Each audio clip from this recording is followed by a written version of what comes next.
ಒಬ್ಬ ಬಡ ವಿದ್ಯಾರ್ಥಿ ಮೆಟ್ರಿಕ್ಯುಲೇಷನ್ ಎಕ್ಸಾಮ್ ಬರಿಬೇಕು ಅಂದ್ರೆ ಅದಕ್ಕೆ ಫೀಸ್ ಕಟ್ಟೋಕ್ಕೂ ಬಿಳಿ ಕಾಸು ಇರದಂತ ಕುಟುಂಬದಲ್ಲಿ ಬೆಳೆದ ಒಬ್ಬ ಹುಡುಗ ಬೆಂಗಳೂರಿಂದ ಚಿಕ್ಕಬಳ್ಳಾಪುರದಲ್ಲಿ ಇರುವ ತನ್ನ ಮನೆಗೆ ನಡ್ಕೊಂಡು ಹೋದ್ರೂ ಕೂಡ ನಯಾ ಪೈಸೆ ಹುಟ್ಟೋದಿಲ್ಲ. ಕೊನೆಗೆ ಅವರ ತಾಯಿ ಮನೆಯಲ್ಲಿದ್ದ ಪಾತ್ರೆಗಳನ್ನ ಶೆಟ್ಟರ್ ಅಂಗಡಿಯಲ್ಲಿ ಅಡವಿಟ್ಟು 12 ರೂಪಾಯಿ ಕೊಟ್ಟರು. ಅದನ್ನ ಇಟ್ಕೊಂಡು ಎಕ್ಸಾಮ್ ಬರೆದಂತ ಹುಡುಗ ಫಸ್ಟ್ ಕ್ಲಾಸ್ ಅಲ್ಲಿ ಪಾಸ್ ಆದ್ರು. ಮುಂದೆ ಈ ದೇಶ ಮಾತ್ರವಲ್ಲ, ವಿಶ್ವವೇ ಕೊಂಡಾಡೋ ಹಾಗೆ ಅದ್ಭುತ ವ್ಯಕ್ತಿ ಆದ್ರು. ಇಷ್ಟು ಹೇಳಿದ ತಕ್ಷಣ ನಿಮಗೆ ಗೊತ್ತಾಗಿರಬಹುದು ಯಾರ ಬಗ್ಗೆ ಮಾತಾಡ್ತಾ ಇದ್ದೀವಿ ಅಂತ. ಪ್ರೀತಿಯಿಂದ ಸರ್ ಎಂ.ವಿ. ಆಗಿರೋ ಇವರು ವಿಶ್ವ ಕಂಡ ಮಹೋನ್ನತ ಸಿವಿಲ್ ಇಂಜಿನಿಯರ್ ಮತ್ತು ದಕ್ಷ ಆಡಳಿತಗಾರ ಕೂಡ ಹೌದು. ನಮ್ಮ ರಾಷ್ಟ್ರದ ಸರ್ವೋಚ್ಚ ನಾಗರಿಕ ಪ್ರಶಸ್ತಿ ಭಾರತ ರತ್ನವನ್ನ ಪಡೆದ ಪ್ರಪ್ರಥಮ ಕನ್ನಡಿಗ ಇವರು. ಈ ವಿಷಯ ಕಂಟಿನ್ಯೂ ಮಾಡೋಕ್ಕೂ ಮುನ್ನ ಒಂದು ಮಾತು ವೀಕ್ಷಕರೇ, ನೀವು ನಮ್ಮ ಚಾನೆಲ್ಗೆ ಇದೇ ಫಸ್ಟ್ ಟೈಮ್ ಆಗಿದ್ರೆ ವಿಡಿಯೋ ಇಷ್ಟ ಆದರೆ ಮಾತ್ರ ಸಬ್ಸ್ಕ್ರೈಬ್ ಮಾಡಿಕೊಂಡು ಸಪೋರ್ಟ್ ಮಾಡಿ. ಬನ್ನಿ ವಿಡಿಯೋ ಶುರು ಮಾಡೋಣ. ವೀಕ್ಷಕರೇ, ಭಾರತ ರತ್ನ ಸರ್ ಎಂ.ವಿ. ಯಾರಿಗೆ ತಾನೇ ಗೊತ್ತಿಲ್ಲ ಹೇಳಿ. ಅವರು ಒಬ್ಬ ಮಹಾನ್ ಚೇತನ. ಒಮ್ಮೆ ಅಮೆರಿಕದಿಂದ ಬಂದ ಒಂದಷ್ಟು ಇಂಜಿನಿಯರ್ಗಳು ಸರ್ ಎಂ ವಿಶ್ವೇಶ್ವರಯ್ಯ ಭೇಟಿ ಮಾಡಿ ಅಮೆರಿಕದಲ್ಲಿ ಡ್ಯಾಮನ್ನು ಕಟ್ಟೋದಕ್ಕೆ ಕೇಳಿಕೊಳ್ತಾರೆ. ಖಂಡಿತ ನಾನು ನಿಮಗೆ ಡ್ಯಾಮನ್ನು ಕಟ್ಟಿಕೊಡ್ತೀನಿ, ಆದರೆ ಡ್ಯಾಮ್ನ ಮೇಲೆ ನಮ್ಮ ದೇಶದ ಹೆಸರನ್ನ ಇಡೋದಕ್ಕೆ ಒಪ್ಪಿದ್ರೆ ಮಾತ್ರ ನಾನು ಡ್ಯಾಮನ್ನು ಕಟ್ಟೋದಕ್ಕೆ ಸಹಾಯ ಮಾಡ್ತೀನಿ ಅಂದರು. ಆದರೆ ಅವರು ನಮ್ಮ ದೇಶದ ಡ್ಯಾಮ್ನಲ್ಲಿ ಭಾರತ ದೇಶದ ಹೆಸರನ್ನ ಇಡೋದಕ್ಕೆ ಅಮೆರಿಕದ ಇಂಜಿನಿಯರ್ಗಳು ಒಪ್ಪಲಿಲ್ಲ. ಆದರೆ ಈ ಮಧ್ಯೆ ಒಂದು ಸಣ್ಣ ಒಪ್ಪಂದ ಆಗಿತ್ತು. ಆ ಡ್ಯಾಮ್ನ ಯಾವುದಾದ್ರೂ ಮೂಲೆಯಲ್ಲಿ ಇಂಡಿಯಾ ಅಂತ ಬರಿತೀನಿ ಅಂತ ಸರ್ ಎಂ ವಿಶ್ವೇಶ್ವರಯ್ಯ ಅವರು ಅಮೆರಿಕದ ಇಂಜಿನಿಯರ್ಗಳ ಬಳಿ ಒಪ್ಪಿಗೆ ತಗೊಂಡಿದ್ರು. ಕೊನೆಗೂ ಡ್ಯಾಮ್ನ ಕೆಲಸ ಕೂಡ ಮುಗಿತು. ಆ ಡ್ಯಾಮ್ನ ಉದ್ಘಾಟನಾ ಸಂದರ್ಭದಲ್ಲಿ ಸರ್ ಎಂ.ವಿ. ಅವರನ್ನು ಕೇಳಲಾಯಿತು, ನಿಮ್ಮ ಒಂದು ಬೇಡಿಕೆ ಒಪ್ಪದೇ ಇದ್ದರೂ ಸಹ ನೀವು ನಮಗೆ ಯಾಕೆ ಸಹಾಯ ಮಾಡಿದ್ರಿ ಅಂತ. ಅದಕ್ಕೆ ಸರ್ ಎಂ.ವಿ. ಅವರು ಅವರನ್ನು ಕರೆದು ಹೆಲಿಕಾಪ್ಟರ್ನಲ್ಲಿ ಕೂರಿಸಿಕೊಂಡು ಡ್ಯಾಮ್ನ ಮೇಲೆ ಹಾರಾಟ ಮಾಡಿ ತೋರಿಸಿದರು. ಆಗ ಇಡೀ ಡ್ಯಾಮ್ನ ರಚನೆ ಮೇಲಿಂದ ಇಂಡಿಯಾ ಅಂತ ಕಾಣ್ತಾ ಇತ್ತು. ಇದಿಷ್ಟೇ ಅಲ್ಲ, ನಾನು ಈ ಡ್ಯಾಮ್ ಮೂಲೆಯಲ್ಲಿ ಇಂಡಿಯಾ ಅಂತ ಬರೆದಿದ್ದೀನಲ್ಲ, ಆ 5 ಅಕ್ಷರದಲ್ಲಿ ಯಾವುದೇ ಒಂದೇ ಒಂದು ಕಲ್ಲನ್ನು ನೀವು ತೆಗೆದ್ರೆ ಪೂರ್ತಿ ಡ್ಯಾಮೇ ಬಿದ್ದು ಹೋಗುತ್ತೆ ಅಂತ ಹೇಳಿದರು. ಆಗ ಸರ್ ಎಂ.ವಿ. ಅವರ ತಾಕತ್ತಿಗೆ ಅಮೆರಿಕದ ಇಂಜಿನಿಯರ್ಗಳು ಬೆರಗಾಗಿ ಹೋಗಿದ್ರು. ಮತ್ತು ಇನ್ನೊಂದು ಸಂದರ್ಭದಲ್ಲಿ ಸರ್ಕಾರಿ ಇಂಜಿನಿಯರ್ ಸೇವೆ ದಕ್ಕಿದ್ದ ಸಮಯದಲ್ಲಿ ಸರ್ ಎಂ.ವಿ. ಅವರು ಮೊದಲು ಮಾಡಿದ ಕೆಲಸ ಅಂದರೆ ತನ್ನ ಪರಿವಾರದವರನ್ನೆಲ್ಲ ಕರೆಸಿ ಒಂದು ಔತಣಕೂಟವನ್ನು ಏರ್ಪಡಿಸಿದ್ರು. ಆ ಔತಣಕೂಟದಲ್ಲಿ ತನ್ನ ಪರಿವಾರದವರನ್ನು ಉದ್ದೇಶಿಸಿ ಒಂದು ಮಾತನ್ನು ಹೇಳ್ತಾರೆ. ನೋಡಿ, ನನಗೆ ಸರ್ಕಾರಿ ಆಹ್ವಾನ ಬಂದಿದೆ. ನಾನು ಸರ್ಕಾರಿ ನೌಕರನಾಗಿದ್ದಾಗ ನಿಮ್ಮ ಪರವಾಗಿ ಯಾವ ಸಹಾಯವನ್ನು ನನ್ನಿಂದ ನಿರೀಕ್ಷೆ ಮಾಡೋ ಹಾಗಿಲ್ಲ.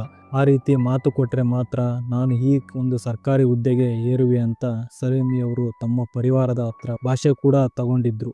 ಇನ್ನು ವಿಶ್ವೇಶ್ವರಯ್ಯರವರ ನಿಧನದ ಬಳಿಕ ಅವರ ಅಸಾಧ್ಯ ಬುದ್ಧಿಶಕ್ತಿ ಬಗ್ಗೆ ಕೌತುಕ ಹೊಂದಿದ್ದ ಅನೇಕ ವಿದೇಶಿಗರು ಅವರ ಮೆದುಳನ್ನು ಪಡೆಯೋದಕ್ಕೆ ನಾ ಮುಂದು ತಾ ಮುಂದು ಅಂತ ಮುಂದೆ ಬಂದಿದ್ರು. ಆದರೆ ಸರ್ಕಾರ ವಿದೇಶಿಗರ ಆಹ್ವಾನಕ್ಕೆ ಒಪ್ಪಲಿಲ್ಲ. ಇನ್ನು ಸರ್ ಎಂ.ವಿ. ಅವರವರ ಬಳಿ ಸದಾ 2 ಪೆನ್ನುಗಳು ಇರ್ತಾ ಇದ್ವು. ಒಂದು ಸರ್ಕಾರಿ ಕೆಲಸಕ್ಕೆ, ಇನ್ನೊಂದು ಸ್ವಂತ ಕೆಲಸಕ್ಕೆ. ಇವುಗಳನ್ನು ಯಾವುದೇ ಕಾರಣಕ್ಕೂ ಅದಲು ಬದಲು ಮಾಡ್ತಾ ಇರಲಿಲ್ಲ. ಸರ್ಕಾರಿ ಕೆಲಸಕ್ಕೆ ಇದ್ದಂಥ ಪೆನ್ನನ್ನು ಸರ್ಕಾರಿ ಕೆಲಸಕ್ಕೆ ಮಾತ್ರ ಬಳಸ್ತಾ ಇದ್ರು. ಸ್ವಂತ ಬಳಕೆಗೆ ಇದ್ದಂಥ ಪೆನ್ನನ್ನು ತಮ್ಮ ಸ್ವಂತ ಕೆಲಸಕ್ಕೆ ಮಾತ್ರ ಉಪಯೋಗಿಸ್ತಾ ಇದ್ರು. ವೀಕ್ಷಕರೇ, ಇಂಥ ಕಾಲ್ಪನಿಕ ಕಥೆಗಳನ್ನು ಚಿಕ್ಕ ವಯಸ್ಸಿನಿಂದನೂ ಬಹಳ ಕೇಳಿರ್ತೀವಿ. ಅಷ್ಟೇ ಯಾಕೆ, ಇಂತಹ ಎಷ್ಟೋ ಕಥೆಗಳನ್ನು ನಾವು ನಮ್ಮ ಶಾಲಾ ಶಿಕ್ಷಕರಿಂದನೂ ಕೇಳಿ ಬಂದಿವೆ ಸಹ. ಅಸಲಿಗೆ ಈ ಮೇಲಿನ ಯಾವ ಕಥೆಗಳು ಕೂಡ ನಿಜವಲ್ಲ. ಇವೆಲ್ಲವೂ ಕೂಡ ಕಾಲ್ಪನಿಕ ಹಾಗೂ ಸಿನಿಕರಿಂದ ಸೃಷ್ಟಿಯಾದವುಗಳು ಮಾತ್ರ. ವೀಕ್ಷಕರೇ, ಈ ಥರದ ಕಥೆಗಳು ಬರೀ ವಿಶ್ವೇಶ್ವರಯ್ಯರವರ ಮೇಲೆ ಮಾತ್ರವಲ್ಲ, ಅನೇಕ ಮಹಿಮರ ಬಗ್ಗೆನೂ ಇಂಥ ಕಥೆಗಳು ಸಾಕಷ್ಟು ಚಾಲ್ತಿಯಲ್ಲಿವೆ. ತಾವೇ ಶ್ರೇಷ್ಠ, ತಮ್ಮದೇ ಶ್ರೇಷ್ಠ ಎಂದು ನಂಬಿಸುವ ಹುಚ್ಚಿನಿಂದಾಗಿ ಇಂಥ ವರ್ಣರಂಜಿತ, ರೋಚಕ, ಅತಿರೇಕ ತುಂಬಿದ ಕಥೆಗಳು ಜನ್ಮ ತಾಳಿವೆ.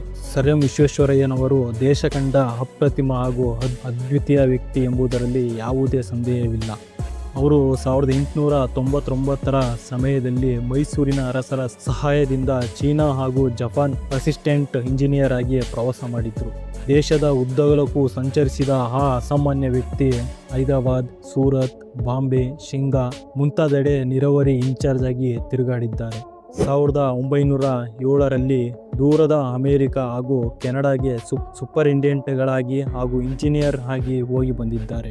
ಇವರ ಈ ಸಾಧನೆಗಳ ಜೊತೆ ಅರ್ಥವಿಲ್ಲದ ಕಪೋಲಕಲ್ಪಿತ ಕಥೆಗಳು ಸಹ ಎಣೆಯಲ್ಪಟ್ಟಿವೆ. ಉದಾಹರಣೆಗೆ ಸರ್ ಎಂ.ವಿ. ಅವರು ಈಜಿಪ್ಟ್ಗೆ ಭೇಟಿ ನೀಡಿ ಅಲ್ಲಿನ ಬೃಹತ್ ಯೋಜನೆಯಾಗಿದ್ದ ಅಸ್ವಾನ್ ಅಣೆಕಟ್ಟಿನ ಕಾರ್ಯಕಲಾಪಗಳ ಬಗ್ಗೆ ಅವಲೋಕಿಸಿ ಅದನ್ನು ಮೈಸೂರಿನ KRS ಅಣೆಕಟ್ಟನ್ನು ರಚನೆ ಮಾಡುವಾಗ ಬಳಸಿಕೊಂಡ್ರು ಅಂತ ಒಂದು ವಾದ ಇದೆ. ಅಸಲಿಗೆ ಈಜಿಪ್ಟ್ನ ನೈಲ್ ನದಿಗೆ ಅಸ್ವಾನ್ ಅಣೆಕಟ್ಟು ಅಧಿಕೃತವಾಗಿ ಆರಂಭವಾಗಿದ್ದೇ 1962ರಲ್ಲಿ.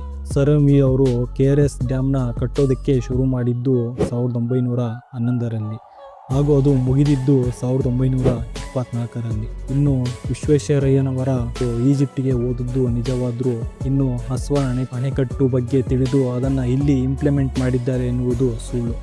1962ರಲ್ಲಿ ಸರೇಮಿನವರಿಗೆ ಬತ್ತಿ 101 ವರ್ಷ ವಯಸ್ಸಾಗಿತ್ತು. ಅದೇ ಒಂದು ವರ್ಷವೇ ಸ್ವರ್ಗಸ್ಥ ಆದರೂ ಕೂಡ. ಅಂದ ಮೇಲೆ ಈ ಒಂದು ಸಮಯದಲ್ಲಿ ಹೇಗೆ ಈಜಿಪ್ಟಿಗೆ ಹೋಗೋದಿಕ್ಕೆ ಸಾಧ್ಯ?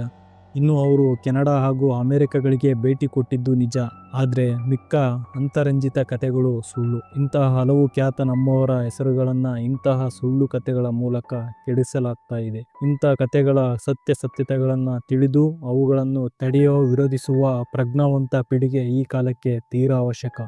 ಇಷ್ಟು ಈ ಒಂದು ವಿಡಿಯೋದ ಮಾಹಿತಿ. ಇಷ್ಟ ಆದರೆ ಮಾತ್ರ ಸಬ್ಸ್ಕ್ರೈಬ್ ಮಾಡಿಕೊಂಡು ಸಪೋರ್ಟ್ ಮಾಡಿ. ನಮಸ್ಕಾರ.